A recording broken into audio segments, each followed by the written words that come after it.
नमस्कार, स्वागत है आप सभी का द इकोनॉमिस्ट में। तो इस लेक्चर में हम बात करने जा रहे हैं साइक्लोनिक स्टॉर्म ताऊ ते के बारे में, जो कि भारत में काफी तबाही लेकर आ सकता है।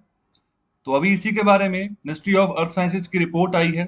तो चेतावनी जारी कर दी गई है और पूरा जो क्राइटेरिया है, ब्यूरो मतलब जो हो सकता है आने वाले समय में, वो सारी डिटेल्स जो है ना वो साझा कर दी गई है भारत सरकार के द्वारा।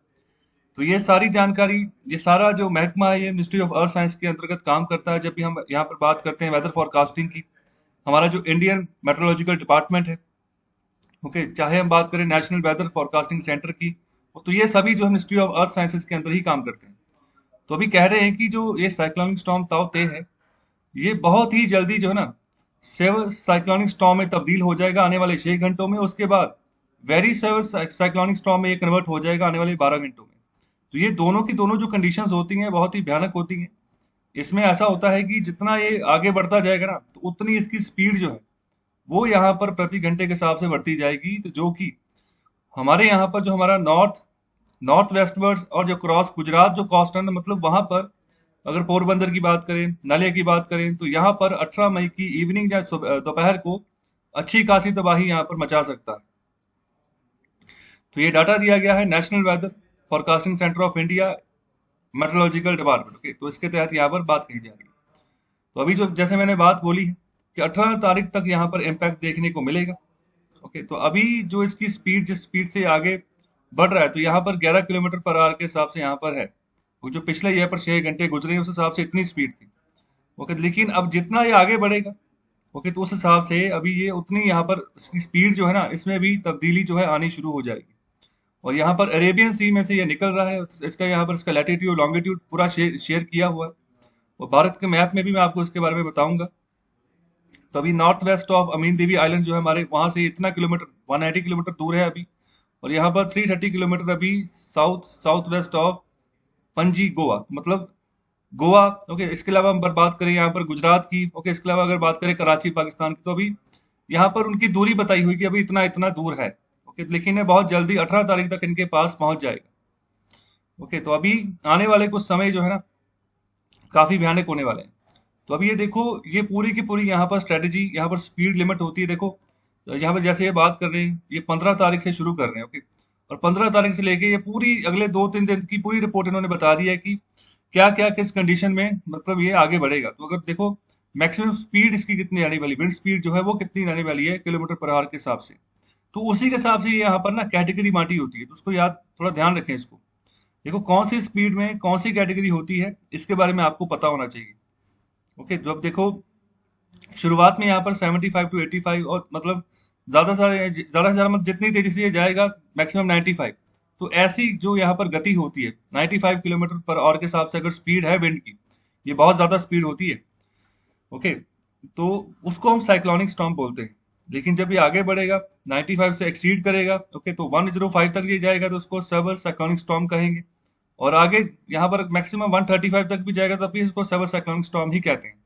लेकिन जब ये 135 से एक्सीड करेगा, क्योंकि 135 पर किलोमीटर पर आवर, इसके इससे ज्यादा जाएगा, मैक्सिमम यहाँ पर 165 की यहाँ पर बात करें, मतलब इससे ज्यादा जहां जितना भी जाएगा ना, तो उतने ही यहाँ पर तबाही मचाता जाएगा। तो यहाँ पर जाएगा 165 पर किलोमीटर पर आवर के साथ, पर आवर के साथ तक इनकी स्पीड जाएगी। तो ये कब तक जाएगी? 18/5 की बात कर रहे हैं। ओके, मतलब जिन जिन जिन जिन राज्यों की मैंने अभी बात की है, तो वहां तक ये पहुंचेगा, और वहां पर नुकसान करेगा। जो जो पहले आएगा तो वहां पर पहले, जिनकी यहाँ पर मैंने दूरी बताई है ना, कोई यहाँ पर 930 किलोमीटर दूर है, कोई यहाँ पर 190 किलोमीटर दूर है, कोई 1020 किलोमीटर दूर है। जहां पर जितनी दूरी है वहां पर उतनी लेट पहुंचेगा। ओके, तो जो जितने पास है वहां पर वो 16-17 के बीच में वो पहुंच जाएगा। और वहां पर गति जो है वो 145, 135, 155 इसके आसपास रहने वाली है।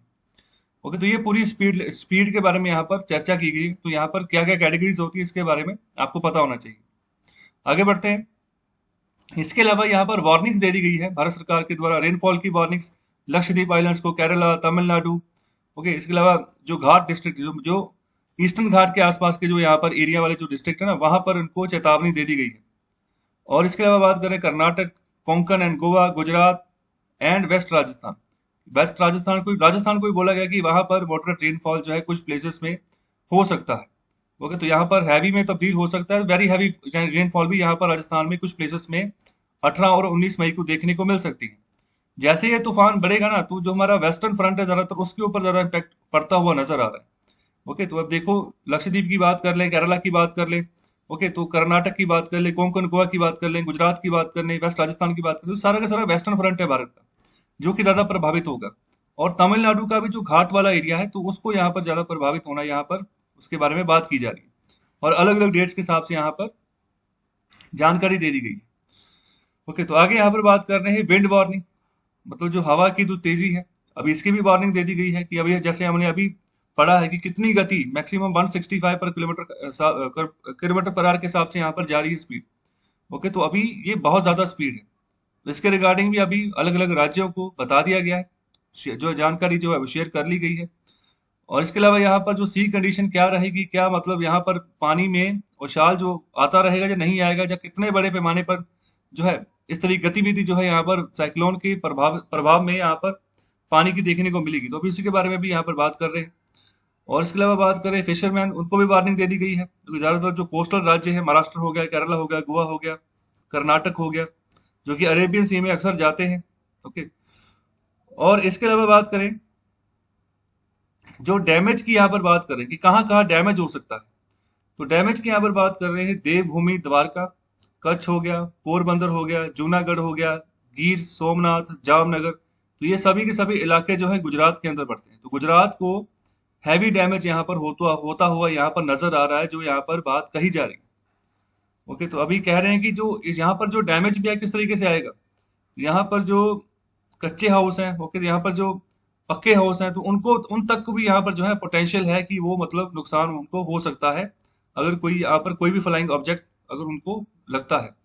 बेंडिंग हो सकती है यहाँ पर, जो है ना, जो पावर और कम्युनिकेशन पोल्स हैं वो उखड़ सकते हैं। देखो इतनी तबाही है, खंबे तक की यहाँ पर उखड़ने की नौबत है, तो खुद अंदाजा लगाओ कि कितने भयानक तबाही ये करेगा।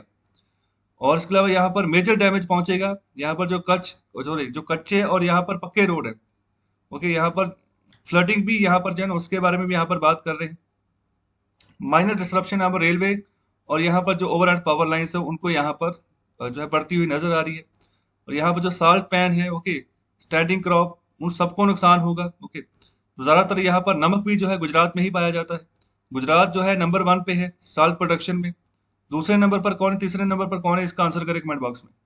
आगे बात करें small boards, okay, country craft, ये सब चीजों के ऊपर यहाँ पर फोकस होगा। इसके अलावा बात कर रहे हैं अमरेली की, राजकोट, मोरबी डिस्ट्रिक्ट, तो ये और जिले हैं, तो यहाँ पर भी सेम जैसा ही नुकसान जो है अभी होता हुआ नजर आ रहा है। तो अभी जो एक्शन सुजेस्ट किए गए हैं, टोटल सस्पेंशन कर दिया गया है फिशिंग ऑपरेशंस का। ओके, इसके अलावा जुडिशियस रेगुलेशन की बात करें of rail and road traffic, मतलब रेगुलेट करेंगे अभी। और इसके अलावा बात करें कि जो अफेक्टेड एरियाज में जितने भी लोग हैं उनको यहाँ पर कहा गया है कि इंडोर ही रहें, घर के अंदर रहें। और अगर जो मोटर बोट्स हैं और यहाँ पर जो स्मॉल शिप है, तो वो बिल्कुल अनसेफ है, अगर उनके ऊपर कोई भी सवारी, यहाँ पर कोई भी यहाँ पर किसी भी तरीके की एक्टिविटी इनके ऊपर की जाती है। ये जो यहाँ पर 4-5 दिनों की बात की जा रही है इनके अंतर्गत। और इसके अलावा देखो ये भारत का मैप है, ये यहाँ से यहाँ पर लक्षद्वीप का यहाँ पर एरिया है, तो मतलब ये अलग अलग तारीख के हिसाब से ना, मतलब कहाँ कहाँ तक ये जाएगा। तो ये देखो 19 तारीख तक की यहाँ पर बात कर रहे हैं कि ये गुजरात के इस एरिया में ज्यादा इम्पैक्ट जो है डालना शुरू कर देगा, ये कच्छ वाला एरिया है। ओके, तो ये इसके अलावा ये कराची जो है, ये पाकिस्तान की फाइनेंशियल कैपिटल है। ओके, जो कि पाकिस्तान का सबसे बड़ा शहर भी है, ये सिंध में पड़ता है, सिंध प्रोविंस है पाकिस्तान का, और उसकी कैपिटल भी है कराची। ओके, तो यहाँ तक ये इम्पैक्ट करता हुआ नजर आ रहा है। ओके, तो अभी 15 तारीख से ही इसका जो है इम्पैक्ट पड़ना जो है भारत के यहाँ पर जो लक्षद्वीप वाला एरिया है वहां पर पड़ना शुरू हो जाएगा, केरला वाला जो एरिया है वहां पर पड़ना शुरू हो जाएगा। तो धीरे धीरे यहाँ पर ये 18-19 तारीख तक यहाँ तक पहुंचेगा। ओके, तो अभी बहुत ये देखो भारत ने बहुत चीजें एक्सपीरियंस की हुई हैं ऑलरेडी। इसके मायने में 1999 में ओडिशा वाली साइड यहाँ पर सबसे भयानक जो है ना तूफान आया था, तो बहुत सारे लोगों की जानें गई थी। लेकिन अभी क्या है, अभी टेक्नोलॉजी थोड़ी अपडेट हुई है, और जो है पहले से हम प्लानिंग करनी शुरू कर देते हैं। अगर ज्यादा डैमेज पहुंच रही है तो उनको डिस्प्लेस कर दिया जाता है, जो भी लोग यहाँ पर डैमेज वाले एरिया के आसपास रह रहे होते हैं। तो तैयारियां तैयारियां जो है पहले शुरू कर ली जाती हैं।